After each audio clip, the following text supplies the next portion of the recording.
اچھا جی، اگر آپ نے میں ابھی ایک سن رہا تھا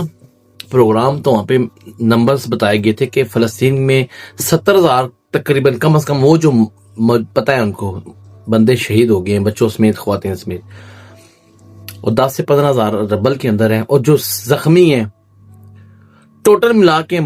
جو وفات پا چکے ہیں اور جو زخمی ہیں وہ 2.5 لاکھ لوگ بنتے ہیں، 2.5 لاکھ، اور ان کی جو آبادی کے تناسب سے دیکھا جائے تو وہ 11% بنتا ہے۔ اگر ہم پاکستان کے تناظر میں دیکھیں تو آپ سوچیں کہ پاکستان کی آبادی 25 کروڑ ہے، تو اللہ نہ کرے ہمارے کسی قوم سے جنگ ہو تو ہمارے شہداء اور ہمارے جو زخمی ہیں وہ 3.25 کروڑ،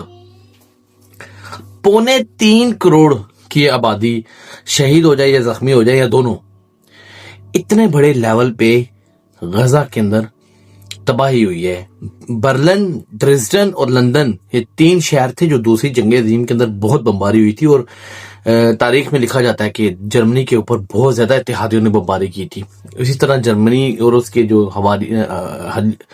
وہ تھے ساتھی، انہوں نے لندن کے اوپر بہت بمباری کی تھی۔ لیکن ان تینوں شہروں کی بمباری کو ملا کے بھی، اور یہ بہت بہت بڑے شہر ہیں،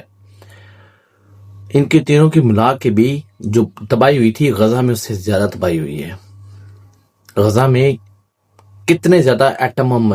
ملائے جائیں، جو ایک ایٹم ہم کی ہیروشیما یا ناگاساکی میں تباہی ہوئی تھی، کتنے زیادہ بارود ڈالا جائے، کتنے زیادہ اگر وہ یہ جو انہوں نے بم گرائے ان کا ہم ملبہ سمیٹیں یا ان کے ہم تعداد دیکھیں تو یہ کئی زیادہ درجنوں ایٹم ہم بنتے ہیں جو انہوں نے غزہ کے اوپر گرائے ہیں۔ تو یہ بات ہمارے حکمرانوں کو، ہمارے بڑوں کو، یا ہمارے امت مسلمان کے بڑوں کو، بلکہ پوری دنیا کو پتہ ہونی چاہیے، اور یہ اویئرنیس ہمیں پہنچانی چاہیے تاکہ آنے والی ہماری نسلیں ان کو پتہ چلے کہ ہم ہاتھ پہ ہاتھ دھر کے بیٹھے ہوئے نہیں تھے،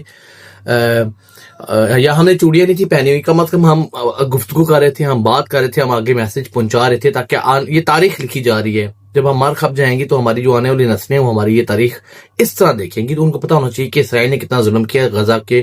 رہائشیوں کے اوپر، فلسطینیوں کے اوپر۔ اور یہ میں ابھی صرف غزہ کی بات کر رہا ہوں، میں اس میں ویسٹ بینک کی بات نہیں کر رہا، جو وہاں پہ انہوں نے قیامت برپا کی ہوئی ہے۔ اللہ تعالیٰ ان کو ہم نصر